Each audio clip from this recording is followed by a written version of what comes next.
So thank you for having me here. My name is Umang Vora. I run Cipla. It's a $2.5 billion organization. We have operations in 80 countries, and we're known as an emerging generic player. What does it take to compete successfully in emerging markets? So first of all, patience. If you don't have patience, then you should not be in emerging markets. We've seen that our own appetite of how we create markets, etc., is considerably increased. I think time horizons of 10 years are not difficult to come by. So if you don't have an investment horizon beyond 10 years, you shouldn't be in emerging markets. Depending on the type of emerging markets is now, it's 60% of the world's population, or more than that, and it's almost 60-70% of the world mass, at least the way we see it.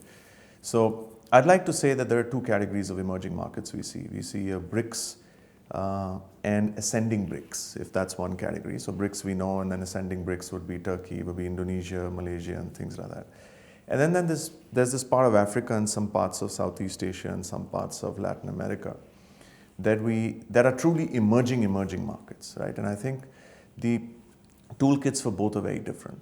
But as a general broad theme, I would say that in the BRICS and ascending BRICS, I think ecosystem thinking, rather than just thinking around therapies, is possibly the most important thing right now, because these are markets that have grown, they're fragmented, they have large levels of local competition, and therefore if you can piece a story around the whole ecosystem as against around a therapy, it makes sense. And there are lovely examples, right? I think there's an example of somebody doing things in thyroid care in India, right? They piece together diagnostics, they piece together delivery, they piece together patient services, and that's really the model I think that's going to work, at least in the BRICS and BRIC-like markets, if I were to say. I think in the markets which are the emerging markets, I'd like to believe that there it's really about business model innovation. It's really about making sure that you can compete by disrupting the way things are looked at in the marketplace. None of that exists today. A model for care actually does not exist in most parts of Africa. So it's really about how you can disrupt the model. And the good news in Africa and large parts of those markets is that the smartphone adaptability is huge and growing. So I would think that those are possibly models and levers that we use, at least for that section of the world.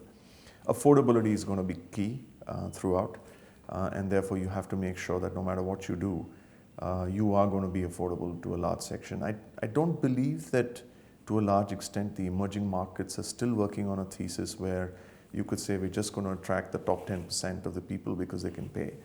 I think you have to fundamentally figure out Prehlad's triangle and see how you can reach the bottom end of the pyramid. So I would think of these as key things. I think one threat to all of us in emerging markets is that they're all on this path of self-sufficiency. And therefore, one of the key factors that we have to consider is, are we willing to commit investments and localize some of our production in most of these markets? Because I know GSK sees it, I think Cipla sees it. Across markets, this is a common theme. How does GSK compare with competitors, particularly on projected growth and speed? So I don't know what your projected growth is, right? And I don't think you should be telling me that. But I'd probably like to first of all say that GSK is very worthy competition, right? We're competing with you in several markets of the world, several emerging and now several non-emerging as well. We compete with you in Australia, we compete with you in India, right? And I just like to say that you're very worthy competitors. We're very impressed with the professionalism that you bring. On the speed component, let me take a dig at the speed component, and then I'll talk about historical growth rates, right? Maybe that may be a better way to segue into this conversation. I think on speed, I believe, as much as I believe for Cipla, that there are smaller players who are more nimble, who can operate in a more agile way, right? And I do think that we have to play this balance between governance and entrepreneurship. Right? And I think there's a thin line that separates the two. I think some of the smaller players may be leaning more towards entrepreneurship. I think a player like Cipla or for that matter GSK cannot lean completely on entrepreneurship. So I think speed for both companies, not just GSK, I say the same about Cipla. I think agility can be a lot faster. And we have our own constraints, but I think we can be a lot faster. In terms of historical growth rates, I think GSK is pretty much kept up with the industry. I'd like to believe that their ranking is still the same, at least in India. We heard of several other emerging markets where they keep with the same pace. So I think historical growth is there. I don't think that there's breakthrough growth, but I think there's historical growth which is on track with industry. Do you feel GSK can legitimately claim to deliver competitive performance? Yes, I think as I said, they're very worthy competitors. And I just like to say, for the definition of performance, performance can be top line growth as well, right? I think it's how you define it. I think the smaller companies define it as sales growth or profit growth or whatever. I think we need to look at a more holistic solution. Players like GSK are expected to lead governance in markets as well, right? And I think GSK does a phenomenal job. We've seen some aspects of that in your commercial operations in the India field, about how you don't have effectively targets, but you rate people in a very different manner. And Cipla is going to adapt and try and see how we can use that model for ourselves as well. Like you, we don't pay incentives based on targets, but we'd love to learn more about that model, etc. So I think along with performance comes a responsibility of governance, and GSK does that pretty well. How can pharmaceutical companies achieve growth in an increasingly competitive and challenging environment? So I think the mechanics of how we operate are not changed very much, right? If you at least from a generic side of the world, we see the same levers for competition, we see the same levers for the industry. But maybe let me start by saying portfolio. Portfolio is the most important, whether you're in the emerging side of the world or the large markets of the world. The second, maybe I could say, is ecosystem re-engineering, right? And we are increasingly coming to this concept that because healthcare systems are not so well evolved in the emerging side of the world, you have to take the lead in reshaping the ecosystem. So I would say ecosystem re-engineering is extremely important. I think the third aspect is partnership. These are fragmented markets, right? You have between the time a patient becomes aware of his disease to the time that he's treated to the time that he goes to get medicines, he's talking to 5 or 6 different people in the whole chain.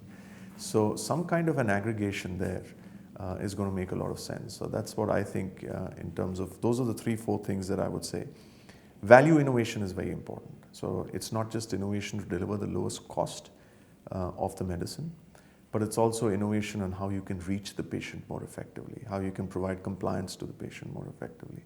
A large section of the emerging part of the world just gives up medicines because they start feeling better.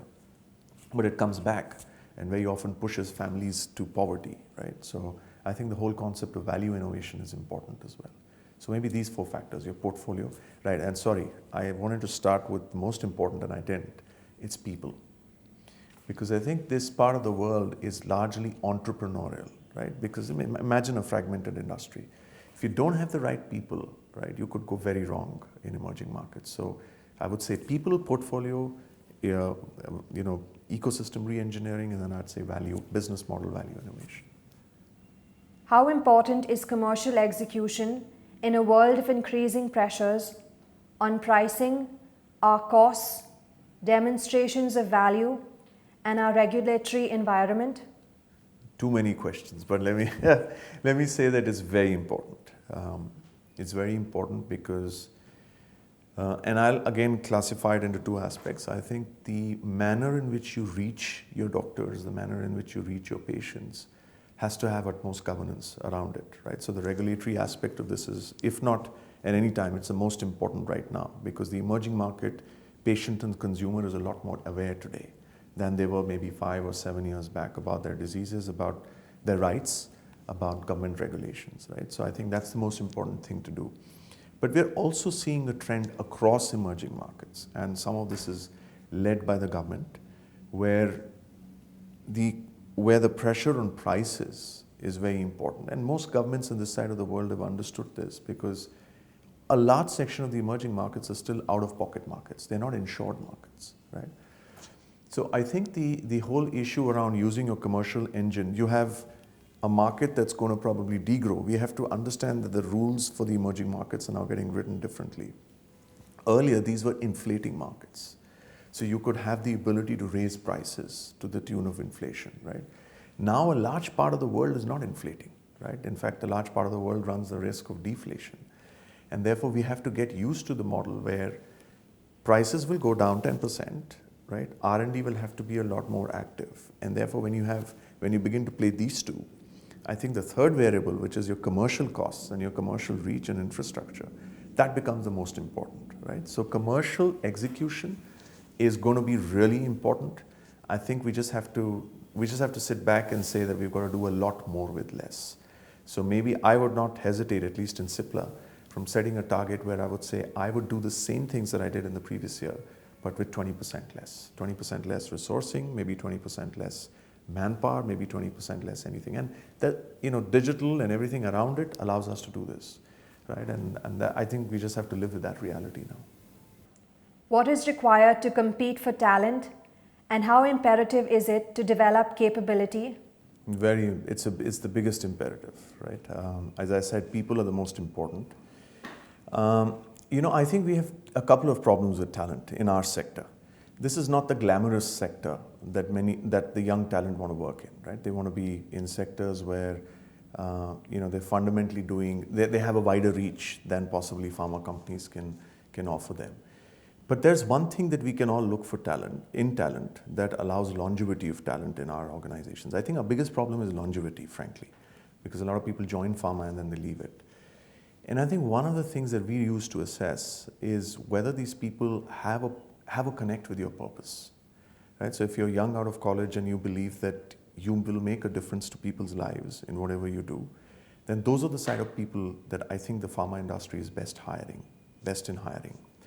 Because they're the type of people, though they may not be the smartest, right? And I'm not arguing that we don't need smart people. Though they may not be the smartest, but they connect with what your company does. And I think that passion is something that we have to keep it growing and growing as a pharma company. So I think that's the first thing on talent. The second thing is it's such a war out there that you may seldom find some people who are just fit for the job. So I would think a huge amount of your effort internally has to go in maybe picking up people who are 70, 80% there and then developing them for the 100%, right? And therefore, this is the most important imperative. What does this mean for organizations? I think we've got to begin to learn as well. Very often I've been talking in our own organization about how life has become simpler outside than it is about living in organizations, right? So for example, if I have to book a personal air ticket, I can do it on an Expedia or a Book My Show or any other website in the world. If I have to do it through my company, it takes huge amounts of time. I've got to go raise a travel requisition, I've got to get it approved. So simplicity, actually many times, keeps your talent engaged as well, right? So we have to offer them workplaces which are a lot more simple, workplaces which are a lot more flexible, because that's the demand of this generation, and possibly even a lot more gratifying, right? Because this generation looks for gratification more than the previous generation did. So if we combine those three factors and we combine our own ability to create academies within our businesses, and the academies of today are very different to build capability, right? They are not the brick and mortar academies that we all remember that we went to study at. These are academies that can, in a split of a second, right, and give people the ability to use apps on their phone to learn, right? So learning has changed. Today, our field reps, for example, we don't bring them in as much as we used to 10 years back for a training session. We just try and download a lot of what we need to tell them here, because these guys have 10 minutes. So you have to condense learning into formats that allows the youngsters and the generations to learn, right? So I think that's how you build capability in the modern world, if I were to say it. And the last thing, as I said, the first starting point, they have to have the purpose. They have to have the connect with what you're doing. Because if they don't have the connect, they'll work with you for 3 years and then they'll eventually leave. So now, not everyone can have the purpose, but it's just about over-communicating the good that we do as a pharma company. I think that keeps many people engaged as well. So yes, very important.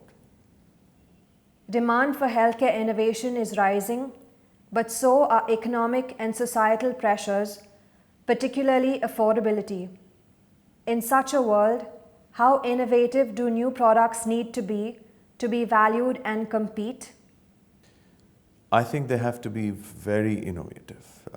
I think as I said, we're at a point now in Cipla where we're beginning to realize that innovation doesn't really mean lowering the cost of the medicine by itself, right?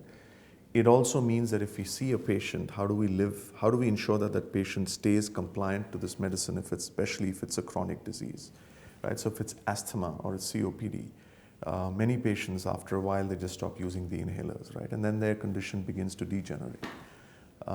If it's oncology, a lot of people take treatment for 4 weeks and then they can't afford it anymore, and then they begin to leave and wean themselves off it, right? So the effects are disastrous. I think it's not just the price of the medicine. I also think it's the whole ecosystem that you've got to think about. I think this is also a great time for pharma companies such as GSK, because they have the ability and the reach, reach and resources to reach many people today.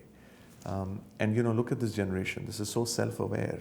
This is a generation that's always on the phone, right? Imagine what you can do just in terms of awareness and compliance with them, as against just thinking about the price of medicines. So value engineering is extremely important.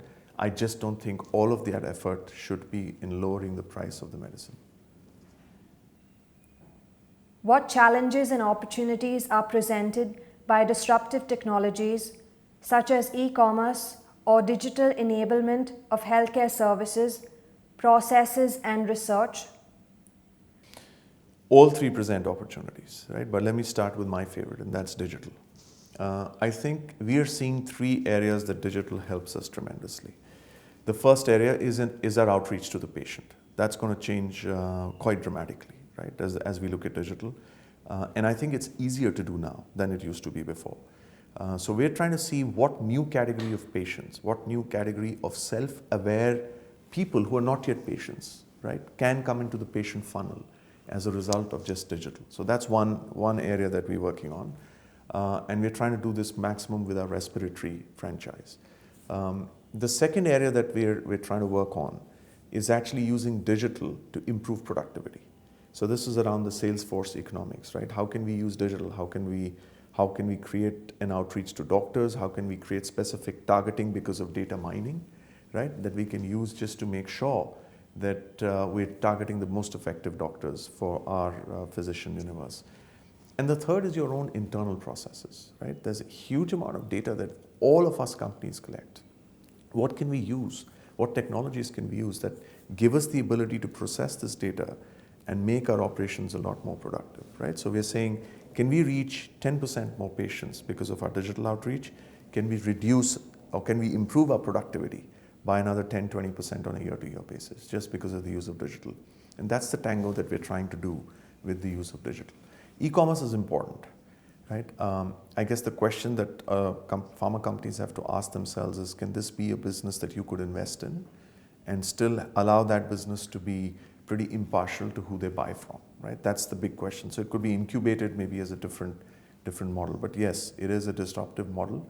However, digital allows you to do a lot more than possibly what e-commerce can. What do patients want from the healthcare industry and companies like GSK? I would say quality of medication, and I would say a problem to their diseases, a problem to their lifestyle, right? So not just the disease, but a problem to their lifestyle, and a solution for their wellness. I think these are 3 things that I would say. So, and all 3 are important, frankly, according to me. I think a solution to wellness is probably the most important, because people don't want to get sick before they begin to realize that they can get well, right? They just want to stay well throughout. So I would say all 3 of those. Is reputation critical as a foundation of trust? Absolutely, absolutely critical. I think if you can lose trust very easily in today's world. So reputation is really important. It's a big, we have to just ensure that all of our people do the right things at all the right time. And so it can be broken by a whisker, but reputation is extremely important. If you had one message or ask for the leadership of GSK, what would you say? Well, maybe I would just say that, it's such a respected company. It's amazing. You can go, and I frankly have grown up on GSK products as well, right? And I think if you were to just ask, maybe one question to ponder is, are we doing enough for the ecosystem in as much as we are vested in trying to bring the right medicines to patients? right? And I say ecosystem, it's not CSR, a corporate social responsibility.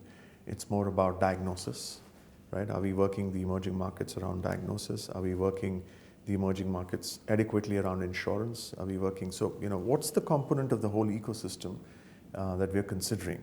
And what is it that we're leaving out? Because what we could be leaving out could be pretty phenomenal as a growth driver as well. So that's one. And I just think that the next wave will be about, in some way, making the patients more self-aware and allowing the patients to manage their own disease, right? So people love to be monitored, right? If you have apps on your phone, you'll put your phone on and you'll keep running to see, how many calories you burned or how much you walked, and all kinds of competitions happen. So I just think that if we are able to bring a lot of that healthcare to the smartphone or a smart app in some manner, and allow patients to manage their disease better, I think those would be two areas maybe. I don't know, I haven't heard of GSK doing much in that, but I'd just love to, and maybe I'd love to understand it, but those would be two areas that I think would be critical in the future. Thank you. Thank you very much. Thank you for having me.